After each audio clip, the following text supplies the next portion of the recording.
अगला, काफी सारे लोगों को मन में ये भ्रम है। बहुत सारे एजेंट्स के मैंने बातों सुनता हूँ कि अब इंश्योरेंस है ना सेचुरेट हो गया, सारे लोगों का अब इंश्योरेंस हो गया, अब कोई इंश्योरेंस नहीं कराना चाहता है।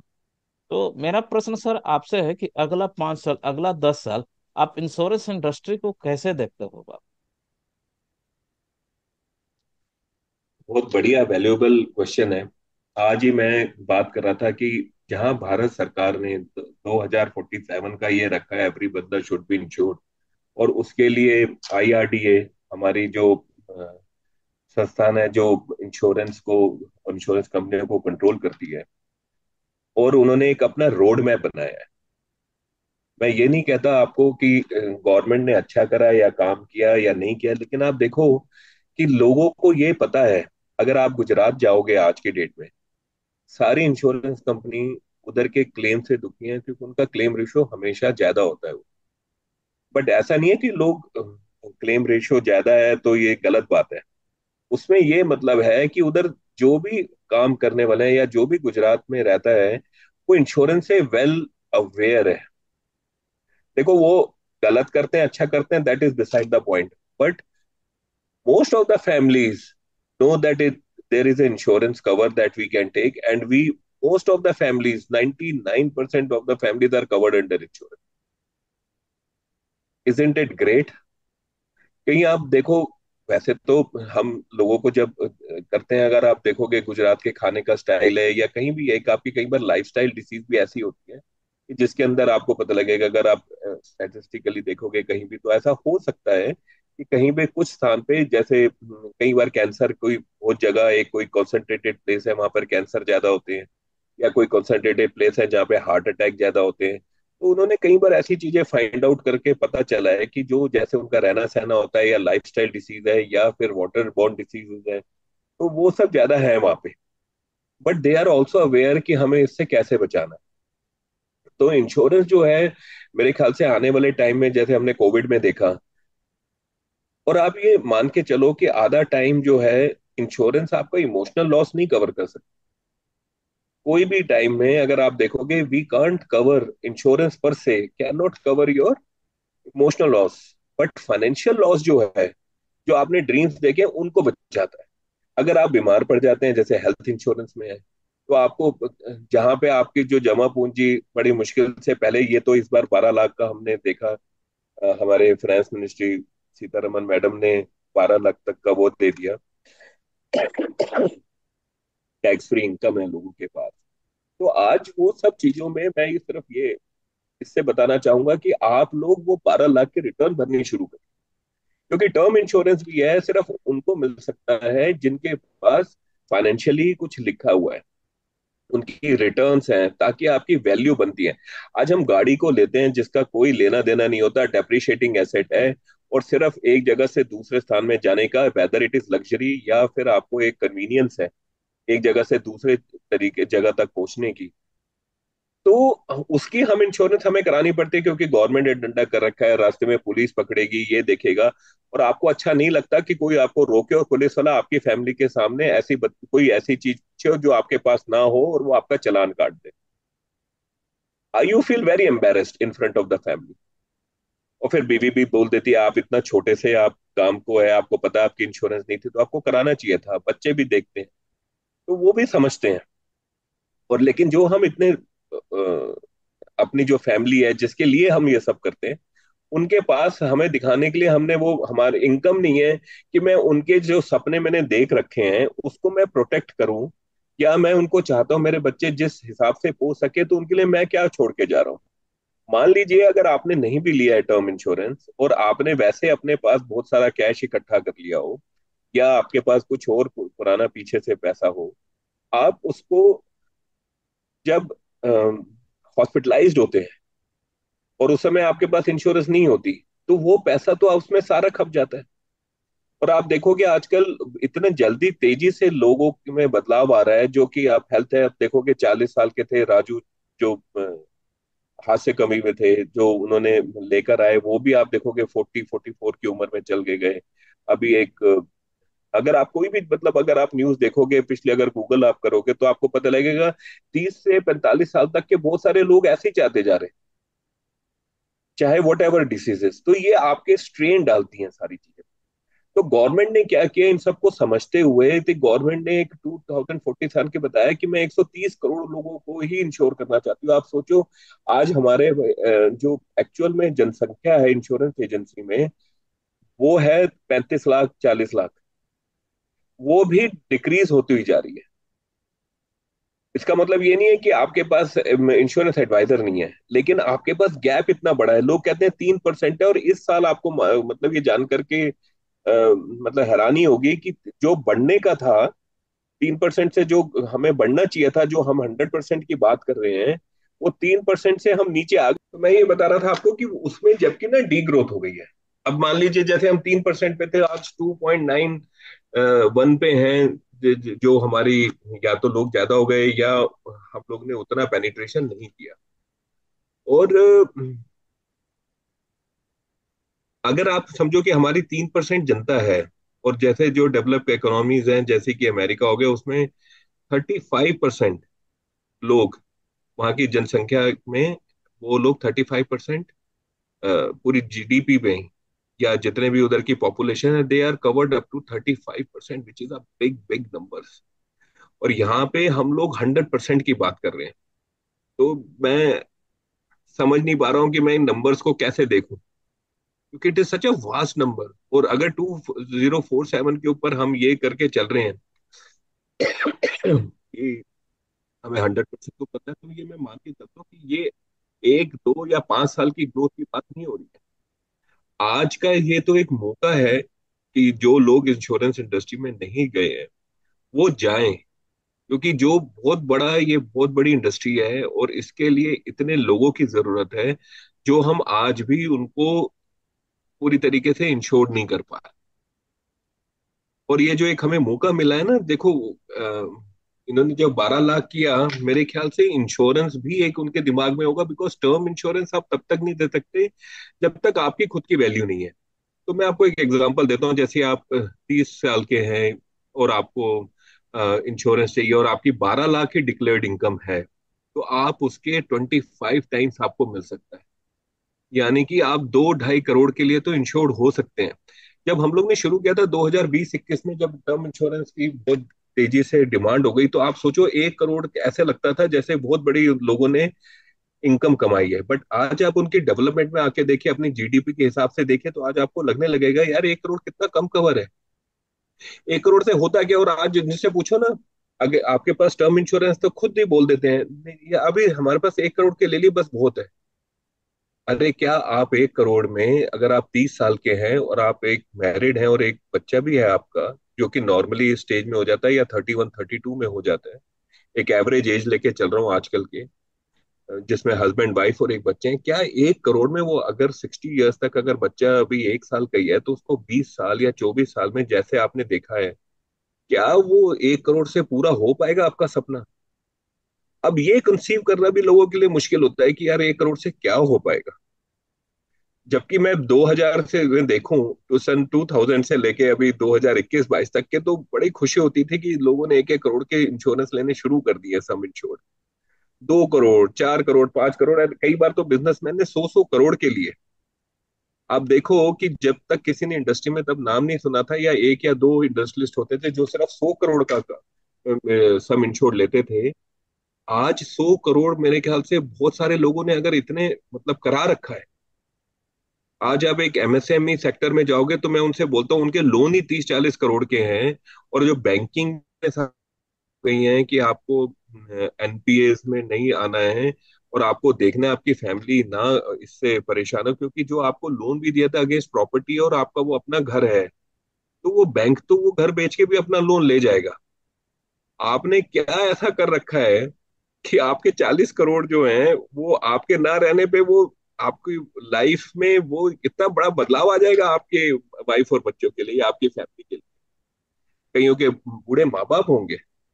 आप उस तरीके की कल्पना कीजिए कि कितना भयानक सीन होता है वो, जिस समय कि आपके पास 40 करोड़ का टर्म कवर होता और आपने नहीं लिया हुआ है, और जो आप ले सकते थे, और आपने नहीं लिया क्योंकि आप तो चले गए, पीछे से उनकी क्या हालत होती है। और ऐसे हमारे पास एक नहीं कई एग्जाम्पल्स हैं, और आपने भी ऐसे ही देखे होंगे। तो आज एमएसएमई सेक्टर में भी सबसे पहले लोग जब जाते हैं तो कितना मेरा लोन है उतने का तो मिनिमम इंश्योरेंस करके रखना ही चाहिए।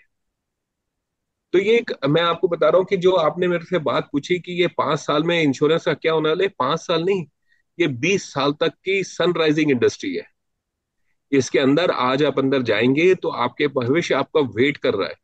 अच्छा, ये एक ऐसा काम है जिससे आप लोगों का और एक परिवार को कई बार, मैं जनरली लोगों को बात करता हूँ तो ये बोलता हूँ with all the respect to doctors, वो एक जीवन बचा लेते हैं।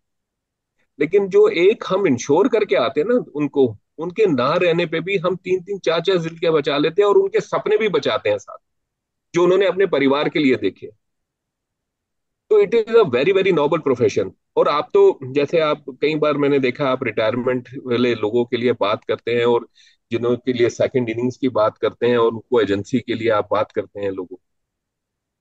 तो ये कोई मुझे कहता है मैं सोशल में एक काम करता हूँ, मैं मतलब कई लोग रिटायर होके सोशल एक्टिविटीज में लग जाते हैं।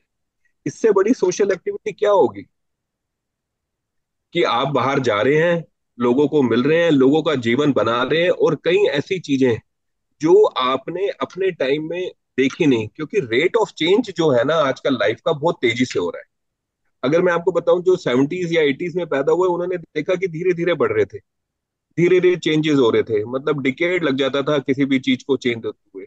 जो भेल इतनी बड़ी होती थी पब्लिक सेक्टर कंपनियां, आजकल वो भी मतलब वैसी नहीं रही जैसे हुआ करती थी, जहां पे 10,000 लोग काम कर रहे होते थे, 65,000 लोग काम कर रहे होते।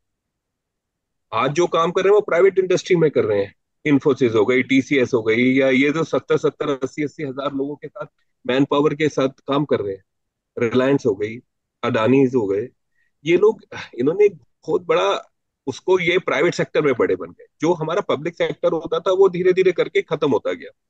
और आज आप देखोगे कि जो रेट ऑफ चेंज है, जैसे कंप्यूटर आए, जो एक कम्युनिकेशन का जैसा जरिया, तो रेट ऑफ चेंज बहुत ज्यादा हो गया तेज। आज एआई का जमाना आ गया है। अब लोग पहले कहते थे कि कंप्यूटर के आने से बहुत सारी जॉब्स हट जाएंगी, खराब हो जाएंगे, बर्बाद हो जाएंगे। ऐसा कुछ नहीं हुआ, जबकि बहुत एक अच्छी इंडस्ट्री बन के आई है ये। और अब ऐसे एआई के लिए लोग बोल रहे हैं कि आपके जॉब खा जाएंगे, ऐसा। तो मेरा ये मानना है कि हमेशा हर किसी, जो भी इतने परिवर्तन आ रहे हैं, ये आपको कुछ अच्छा ही देकर जाएंगे। और बहुत कुछ डिस्ट्रॉय होगा और बहुत कुछ क्रिएट भी होगा, क्योंकि दोनों का बैलेंस होता है। यिन एंड यान एनर्जी के बारे में सबने बात करी कर ले होती है, आपने भी कहीं ना कहीं सुना होगा। पॉजिटिव नेगेटिव की बात करते हैं तो कुछ चीज डिस्ट्रॉय होती है तो कुछ चीज आती भी है। तो ये वाले जो एक पर्टिकुलर इंडस्ट्री है हमारे इंश्योरेंस की, I think this is going to be equal to your emotional standing with your own family. अगर आप सच में, अगर आप मतलब मेरे से पूछोगे तो मैं इसका तो देख रहा हूँ अगले 2050 तक तो आई एम वेरी हैप्पी कि you will find lot of opportunity in this industry. और इसमें लोग बहुत सारे हैं जो हमें अभी दिख नहीं रहे हैं, और बहुत सारे लोग आना चाहते हैं, because it's a technical, it is become more professional, it is a big industry. I think people should think of joining this industry.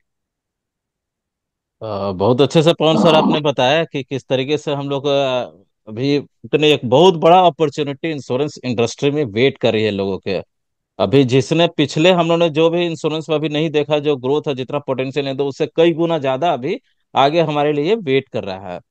तो जो अभी इंश्योरेंस इंडस्ट्री में कुछ लोग करियर बनाना चाहते हैं, बहुत सारे लोग हैं, एमबीए स्टूडेंट है या कुछ सोच रहे हैं, तो क्या उनके लिए लुक्रेटिव अच्छा रहेगा वो इंश्योरेंस इंडस्ट्री का अभी शुरुआत से शुरू करना? वो मतलब कुछ शुरुआत ही करना ही चाह रहे हैं कि नहीं जी मुझे कुछ काम करना है, तो क्या उसके लिए ये इंडस्ट्री ठीक रहेगा?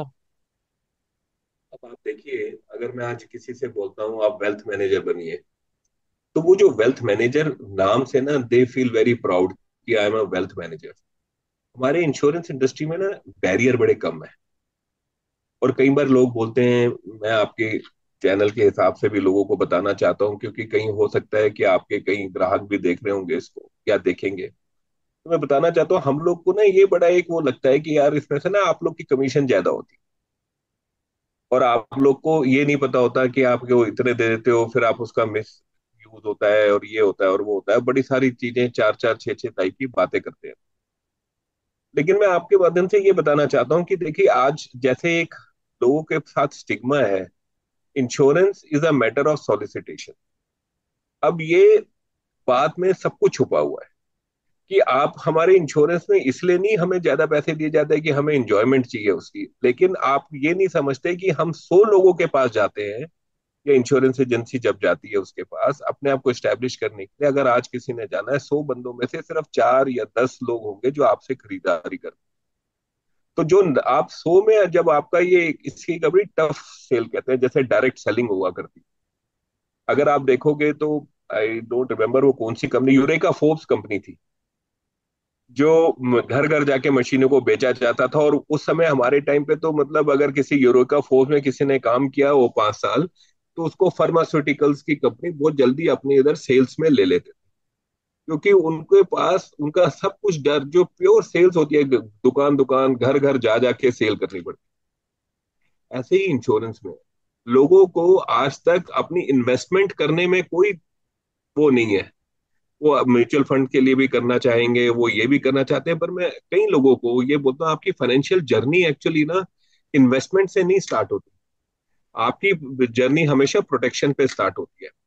सो I have always said to the people, जो those whom I meet, investor as well my agency business also, P is always greater than R, protection is always greater than returns।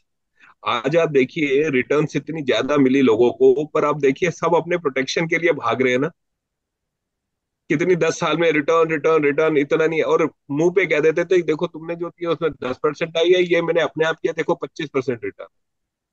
आज जब negative में 50% है, तो अब वो किसी को ब्लेम नहीं कर पा रहे हैं, क्योंकि उनको ऐसा लगता था कि हमारे को तो रिटर्न्स के अलावा चाहिए क्या। अगर मैं आपको ये बोलूं कि आपके पास ये सबसे आपकी पहली जरूरत नहीं है और कभी हो भी नहीं सकती, और आपका जो प्रोटेक्शन है आज भूकंप आ जाता है, भूकंप में हम क्या करते हैं, सबसे पहले अपने परिवार को इकट्ठा करके प्रोटेक्शन की पड़ते हैं, तब हमारे दिमाग में ये थोड़ा ना आता है कि मैं अपने आप को बचाऊं। पहले हम कोशिश करते हैं अरे हमारे बच्चे कहाँ हैं, हमारी बीवी कहाँ है, हम लोग सब उनको लेके प्रोटेक्शन में चले जाते हैं। और हमारा माइंड का भी ऐसी स्थिति रहती है कि जब भी हमें कोई काम करना होता है या कोई भी ऐसी चीज आती है तो हमेशा हमें प्रोटेक्शन की तरफ धकेलता है, सर्वाइवर ऑफ योर ओन, ये हम लोग में इम्बेडेड है। अगर आप कोई भी इंसान चाहे कोई भी दुनिया में रहे, कोई भी कंट्री से पूरी दुनिया में अगर उसका है, तो पहला ये चिंतन रहता है how to save myself. इसलिए आज जो इतने सालों से हम लोग इस इसमें पहुंचे हैं कि हमारी बेसिक इंस्टिंक्ट यही रहती है to survive, so which means protection, self protection, your second protection is your family. लेकिन हम बात हमेशा रिटर्न्स की करते हैं। तो मेरा कहने का मतलब यह है आपसे कि protection will always be greater than returns. And ये जितनी जल्दी हम लोग आपस में समझ लें और लोग को समझदार बन जाएं और ये सोचें कि पहले मुझे रिटर्न से नहीं करना है यार, मुझे पहले ना प्रोटेक्शन ही करनी है, तो प्रोटेक्शन किससे करनी है आप, क्या अपने आप से? नहीं, आपको प्रोटेक्शन एक्चुअल में करनी है अपने लालच से।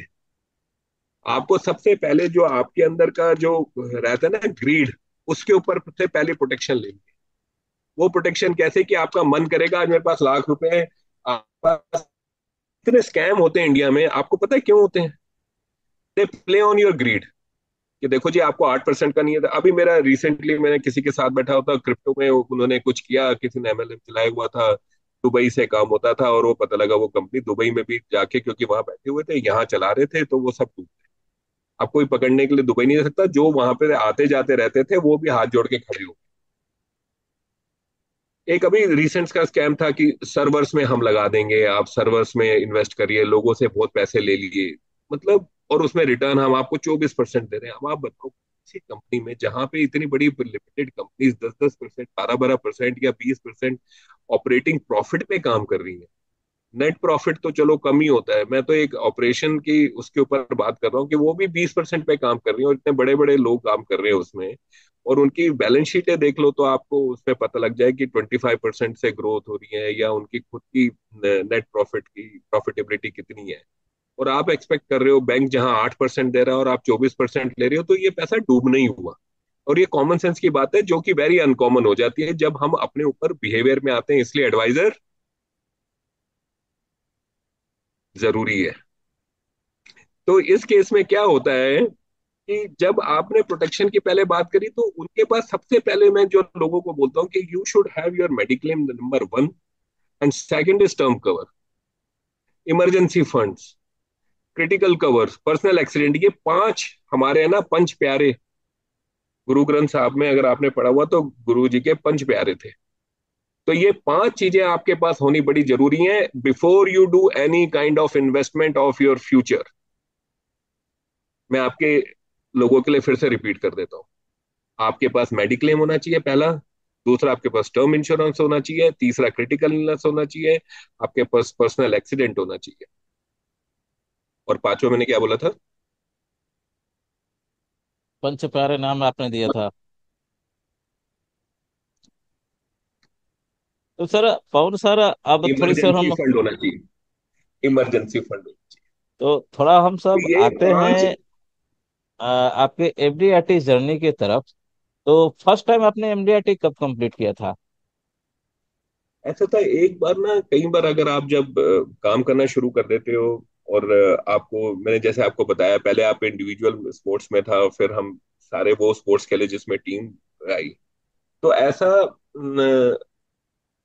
मैं 2015 में बैठा हुआ था, तो मेरे जो मेंटर थे वो मेरे को दोबारा मिले और बोले यार टाटा में ना बहुत चेंजेस आ रहे हैं, तो लेट अस स्टार्ट अगेन। तो मैंने कहा बिल्कुल ठीक है, उनकी बात तो मैं वैसे ही मानता था। तो हमने फिर 2015 में दोबारा से टाटा एआई में काम करना शुरू किया। और आज मैं सिर्फ पार्टनर लेवल पे हूँ, अभी दो लेवल और हैं, उसमें सीनियर पार्टनर और मैनेजिंग पार्टनर होते हैं। और मेरे पास अभी करीब 500 लोगों की टीम भी है अपनी। और उसमें लीडर्स होते हैं, एजेंसी होती है, और उनको आपको ड्राइव करते हो आप। तो जब आपने खुद काम किया हो, तो आपको पता रहता है कि मेरे पास पेन पॉइंट्स क्या क्या हैं लोगों के। जैसे आपने भी आज मेरे साथ बात करी और आपने बोला कुछ लोग ऐसा सोचते हैं, कुछ लोग ऐसा करते हैं, और ऐसे ही बहुत सारी चीजें आती हैं, तकलीफें आती हैं बीच में, जैसे उनको आप कैसे देखते हो। तो पेन पॉइंट्स के अगर हिसाब से देखोगे, क्योंकि एक इंडस्ट्री हम जानते हैं कैसे है, कैसी है, और इसके अंदर हमने क्योंकि काम किया हुआ है, और इसमें पेन पॉइंट्स का भी हमने कई बार जिक्र करते हैं उनके साथ। तो जो ड्राइव करना होता है वो ये होती है कंसिस्टेंसी और परसिस्टेंसी। तो मैं कोई भी काम करने के लिए एक लोगों को बोलता हूँ, तो अगर आपको ब्रुसली जी का डायलॉग याद होगा शायद, कि मुझे उन लोगों से डर नहीं लगता जो 100 तरीके के वॉर करना जानते हो, पर मैं उस आदमी से बहुत डरता हूँ जिसने एक ही वॉर 10,000 बार प्रैक्टिस किया। तो वो आपको उस कंडीशन में ले आता है कि एक वॉर का तोड़ किसी के पास नहीं होता वो, क्योंकि आप इतना प्रैक्टिस कर चुके होते हो। तो वो 10,000 बार एक चीज को प्रैक्टिस करने का मतलब है आपने हर कोना आगे पीछे उसके बारे में समझ लिया है। और वो वॉर को कोई अगर वो दो या चार या छह या 10 ट्रिक से भी सीख ले, तो आपके पास 10,000 ऐसे फायदे हैं जिसमें आप उसको चित कर सकते हैं। तो ये वाला जो था क्योंकि 20 साल की प्रैक्टिस से तो मुझे लगा कि हम लोग काम करते हैं टीम बना करके, और एक अच्छी टीम मिल जाए। अगर जैसे कोई एंटरप्रेन्योर होते हैं, चाहे वो किसी भी काम कर रहे हो, तो आपने देखा होगा कोर टीम बनती है। और एक टीम ऐसी बनती है कि आपका नेटवर्क में ऐसे लोग आते हैं कि जो आपके जिनके साथ आपको बैठने में मजा आता है, जिनके साथ काम करने में मजा आता है, नई नई आप जो गोल्स हैं उनको रीच कर पाते हो ऊपर के। तो ये वैसे जर्नी वैसे स्टार्ट हुई थी कि चलो हम लोग अब अपना जो लोग हैं मिलके टीम बना के काम करेंगे। तो जो डेवलपमेंट ऑफिसर का एक रोल होता है, वैसा मेरे को मौका मिला, क्योंकि ये एक ऐसी कंपनी है जिसमें आईआरडी से अप्रूव्ड मॉडल है। तो आई think this is the one of the strength. जैसे मैंने आपको बताया, मैं गलत प्रोडक्ट नहीं बेचता, गलत जगह पे जाके वैसे नहीं करता। तो ये क्योंकि आईआरडी अप्रूव्ड मॉडल था, तो आई थिंक शायद मैं इसमें दोबारा भी आ गया। तो इसके अंदर जब हमारी टीम बड़ी बनी, तो कई लोग हमें मेरे को मेरे दोस्त मिले जिनकी जैसे आप होते हो ना, आपको वैसे लोग भी मिल जाते हैं।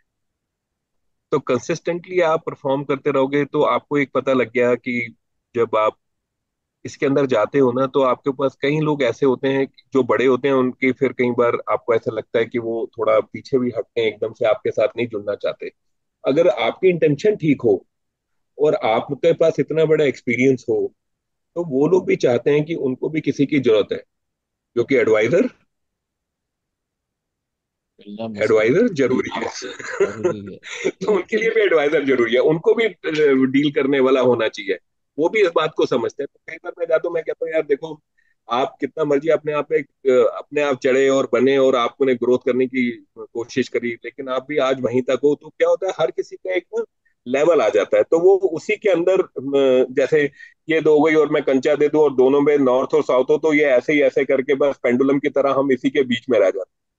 उससे क्या होता है कि अगर या तो मैं इसको बड़ा करूं तो यहां तक नहीं पहुंच पाए, तो मैं इसको जंप मारने की कोशिश करता हूँ, तो एक पेरिफेरल से आप दूसरे तक कैसे जाओ, वो बड़ा मुश्किल हो जाता है कई बार। तो यही आपने जो मेरे से क्वेश्चन एक बार अभी पूछा पीछे कि गुरु की क्या महत्व है या इसमें एडवाइजर की क्या अहमियत होती है, तो देखो यहाँ पे भी एडवाइजर की अहमियत है कि आपको सेकंड टेंजेंट पे कैसे जाना है, उसके बाद थर्ड टेंजेंट पे कैसे जाना है, फोर्थ टेंजेंट पे कैसे आना है, और ये आप कई बार टीम स्पिरिट से सीख लेते हैं या आपके पास मेंटर या गाइडेंस होनी। तो ऐसे में बहुत लोगों को फिर निकाल के ले आए। और क्योंकि एंटरप्रेन्योरशिप शुरू से ही मुझे लगता है कि मेरे अंदर थी, और क्योंकि मैं नौकरी नहीं कर पाया, तो सपोर्ट सिस्टम क्या होता है वो मुझे ध्यान था। तो मैं हमेशा ये चाहता था कि जैसे हम लोगों को भी अपना वो देते हैं, तो हमारे इधर ना हमारे कल्चर में या मेरे ऑफिस के कल्चर में एक चीज बड़ी सिंपल है, जो मैं सबको बोल के रखता हूँ, ग्राहक ही भगवान है। अब आप बोलो उसने ऐसा कहा मुझे वैसा कहा, मैं कुछ नहीं सुनता। मेरे को मालूम है कि अगर अगर वो हमसे नाराज भी है तो भी भगवान है। अगर हमने उन्होंने हमें गलत से भी गलती से भी गलत कह दिया तो भी भगवान ही रहेगा। उसकी किसी नाराजगी से वो हमसे दूर भी चला जाता है तो भी भगवान ही रहेगा। उसमें रीजन क्या है कि जब आप होते हो आप एक्सपेक्टेशन भी उन्हीं से करते हो कि जो उनको मालूम होता है कि आप ही उनके लिए बनकर आए थे, वो क्योंकि आपके ऊपर पूरा डिपेंडेंट था, आपके ऊपर पूरा ट्रस्ट करते हैं, तो वो ट्रस्ट का हमें मर्यादा रखनी चाहिए। तो मैं यही कल्चर में उनको भी ये समझाता, जो कई लोग गलतियां करते थे उन चीजों को ठीक किया, और उनको मैंने वही बात सिखाई जो आपने फिर मेरे से ये जब हमने ये इंटरव्यू शुरू किया था तो आपने मुझसे पूछा था आप क्या को कुछ नहीं आता तो क्या होता है। तो मैं उन सबको यही समझाता था कि नहीं आता है चुप हो जाओ, पता कर लो, बात कर लो। और क्लाइंट कहीं नहीं जाता, वो रेदर अप्रिशिएट करता है कि आपको नहीं पता था और आपने मुझसे छुपाया नहीं और बता दिया। लेकिन जैसे आपने मुझे कई बार बोला मैं अपने सीनियर से पूछ के बताऊंगा या मैं कुछ करता हूँ, तो इसको हम थोड़ा सा ट्वीक कर देते हैं कि मैं खुद पता करके बताता हूँ, मैं कई बार पढ़ लेता हूँ, अपनी नई गाइडलाइंस आई हैं मैं उसको पढ़ के आपको बता। तो या मैं अपने अगर आप क्योंकि बातचीत में अगर आपको लगता है कि वो भी आपकी तरह है, क्योंकि कई लोग क्या कहते हैं उनको ये, अगर आप बात करोगे कि मैं किसी से पूछना है, वो कहता है यार मैं किसी से नहीं पूछता। जैसे आपकी कई बार लैंग्वेज में पता लग जाता है, आप किसी एंटरप्रेन्योर से बात कर रहे हो और वो कहता है यार मैं किसी की चिंता नहीं करता, मैं किसी से नहीं पूछता, जो मुझे ठीक लगता है मैं वही करता हूँ। और अगर आपने उसके सामने ऐसी बात करी कि मैं किसी से कुछ पूछ के बताऊंगा, तो वो हो सकता है कि आपको इस चीज को लाइटली ना ले। वो बोलेगा यार तुम्हें पता होना चाहिए और तुम्हें नहीं पता तो फिनिश हो। तो आप तो कई बार आपको जज भी करना पड़ता है, क्योंकि हर कोई बंदा एक तरीके से नहीं था, हर कोई अप्रिशिएट नहीं करेगा कि आप मुझे किसी से पूछ के बताओ। तो सबसे जो मेरे को आपने मुझसे क्वेश्चन पूछा था कि आपको ये सेफेस्ट वे क्या है, तो सेफेस्ट वे इस सबको बात करने का या काम करने का सिर्फ एक ही है, वो ये है कि आपको बात करते हुए कि सर मैं इसके बारे में अभी कुछ चेंजेस आए हैं, मैं आपको अभी पता करके मैं एक बार दोबारा वो गो थ्रू के करता हूँ कि इस स्पेसिफिक टॉपिक का उस चेंज का क्या इफेक्ट आने वाला। तो I think that is more appropriate also. सही है। तो पवन सर, तो जैसे मैं तो आपको पर्सनली जानता हूँ, और मैं अपने व्यूवर्स को भी बता दूं कि मैं ऐसे ही नहीं पवन सर को एमडीआरटी मशीन बनाता बुलाता हूँ। तो लास्ट ईयर जो कैलेंडर ईयर 24 जो 2024 खत्म हुआ था, आपके टीम में कितने एमडीआरटी थे? यार मेरे टीम में 24 MDRTs थे, और पिछले 8-9 क्वार्टर से मेरे को अगर कोई अवार्ड मिलता है तो यही मिलता है for creating maximum MDRTs in my tree. तो मतलब जितने लोग आए वो MDRT बने, उनके लिए उनके पीछे क्या होना चाहिए, या क्या ऐसा वो काम करते हैं, कैसे उनकी सिलेक्शन प्रोसेस होनी चाहिए, क्यों वो MDRT बनते हैं। तो आप जैसे लोगों से इंटरेक्ट करते हैं तो आपको बहुत सारी चीजें पता लगती हैं, और ये बहुत उस समय मुझे लगता है कि उनमें खुद में विश्वास था, वो करने योग्य थे, बस एक दिशा दिखाने की जरूरत होती है। तो मेरे ख्याल से ये दिशा दिखने के ऊपर था। टैलेंट हमेशा सबके पास है करने का, और जो जज्बा आप क्रिएट कर देते हो अपनी टीम के साथ, अपने बात करने के साथ, और एक्नॉलेज होने के साथ। तो अगर मैं आपको बोलूं, एक ही आदमी ने अपनी टीम के साथ भी 8 8 MDRT किए, और आपको ये बताता हूँ एक MDRT हमारे 15 महीने में 3 बार MDRT हुए, तो आपको ये लगेगा ये कैसे पॉसिबल है। तो ये भी हुआ कि जैसे दिसंबर खत्म होने वाला था, 7 दिन पहले उनकी कोडिंग हुई, तो 3 क्लाइंट से उनका MDRT हो गया। तो वो 7 दिन में आपने एक MDRT प्रोड्यूस कर दिया। फिर मार्च खत्म होने से पहले पहले वो खुद MDRT हो गए, तो 2 बार हो गया। तो फिर जब नेक्स्ट जनवरी आया, या मतलब ये जनवरी अभी आया, वो फिर MDRT बन गए। तो मार्च तक वो MDRT थे, तो वो 15 महीनों में 3 बार MDRT। तो आप देखो कि जिसका आप फ्रेमवर्क और जैसी एक्सपेक्टेशन दे देते हो ना, तो वो वैसे ही हो जाता है। अगर अब MDRT नहीं हुए तो फिर उनको लगेगा यार मैं MDRT कैसे नहीं हो सकता। तो सबके अंदर वो जज्बा है।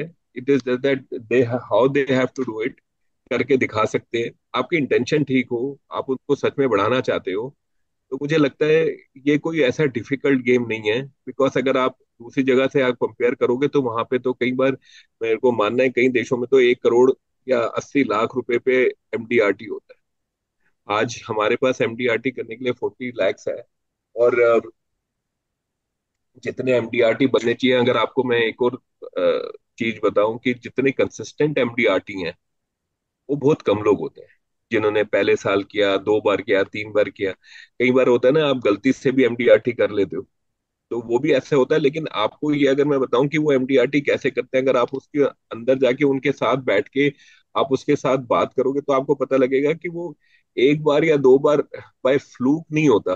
क्योंकि उन्होंने कुछ ऐसी बातें करी होती हैं, या वो जानकारी दे देते हैं कि दूसरे बंदे को अच्छा लगता है, और वो वाली चीज हम उसको रिपीटेटिव नहीं करते। हम कुछ हमेशा नया करने की कोशिश करते हैं, but the success is in the basics only. अगर वो बेसिक पे टिके रहेंगे तो हर साल MDRT बनना भी बहुत इजी है। तो कौन सर, हम लोग अभी अप्रैल में ये पॉडकास्ट रिकॉर्ड कर रहे हैं। अभी तक जिनका बिजनेस अभी जनवरी से लेकर अभी तक कुछ खास नहीं हुआ, या फिर जो इंश्योरेंस इंडस्ट्री में अभी अभी आया है, उनका एक सपना है MDRT करना, उनके लिए आपको क्या सलाह है? देखो मैं